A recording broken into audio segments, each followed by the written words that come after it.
Alright, real quick I'm just going to show you how to replace the flint in your lighter. The flint in here is dead, which is why yesterday I used another lighter to light it. There's like no flint in there at all.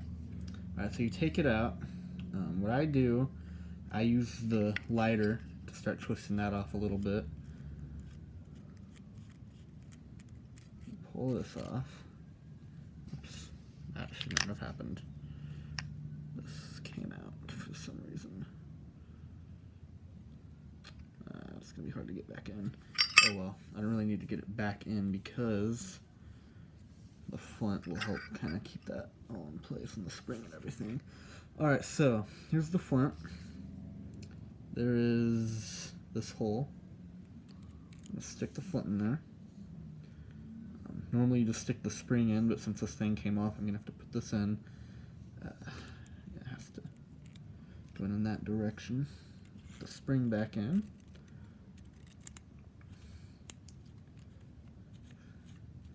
It's noticeably harder to push in with the flint in there. Alright, then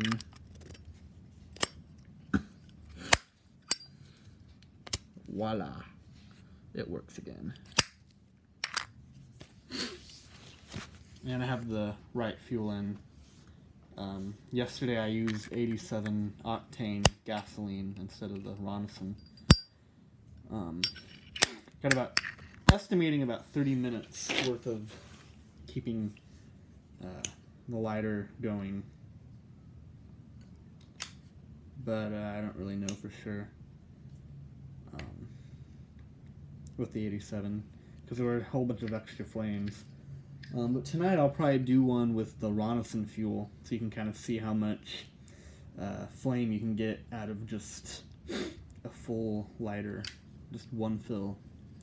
Anyway, thanks for watching. Go ahead and subscribe if you want to. If not, that's cool too.